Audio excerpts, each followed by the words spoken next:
United Kingdom has always been a hotspot for immigration, but recently there's been a change. The dawn is breaking on an independent United Kingdom.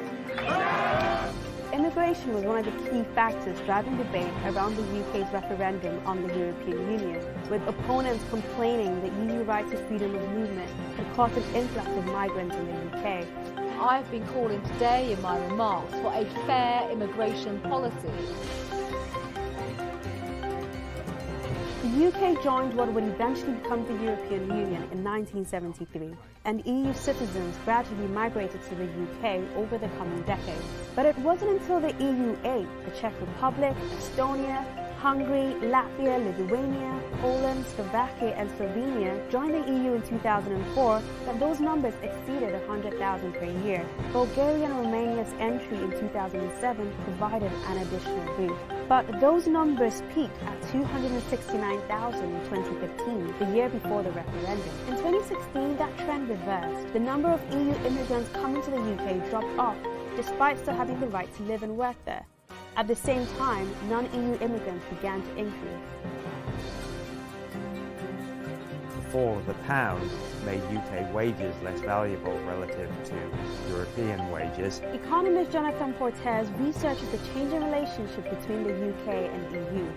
He says a lot of those non-EU immigrants come from South Asian countries like India, Pakistan and Bangladesh. Because fewer Europeans are coming here, gaps have opened up that previously might have been filled by European migration and are now being filled by Indians.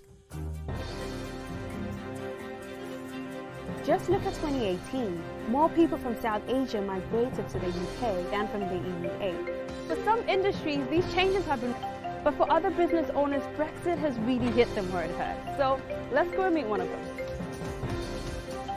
Hi, Mr. Ahad. That's Abdul Ahad. He's a curry house owner in London. He says the Brexit Leave campaign has promised he would be able to hire more migrants from countries like India after the UK left the EU. I was in favour of Brexit because of the promise of helping our industry to employ South Asian chefs. But so far, those promises haven't come through. Hospitality businesses all across the country are facing major staffing shortages of low-skilled workers.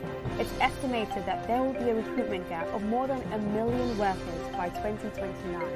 And despite the increase in immigrants from South Asia, they're not helping to fill the gap left behind by EU citizens. That's because only highly skilled migrants like doctors, nurses and IT workers are benefiting from Brexit-related policies. This is because of the UK government policy, which only grants work visas to non-EU migrants if they earn more than £30,000. Dr. Ramesh Mehta says the National Health Service has reached out to him, asking for his help in recruiting more Indian doctors. The reason for that is the way Indian subcontinent doctors are trained are similar to UK system. Also, the medium of instruction is English, which makes Indian doctors a lot more easier to be absorbed. The UK government actually took it one step further in 2018. It temporarily lifted the cap on the number of visas that were handed to doctors from non-EU countries. There was no choice for the Home Office. They need more medical workforce and the nursing workforce from non-EU countries. Experts are saying this trend could actually continue. Apparently, EU migrants don't need a visa to work in the UK, but in theory, after Brexit, they will.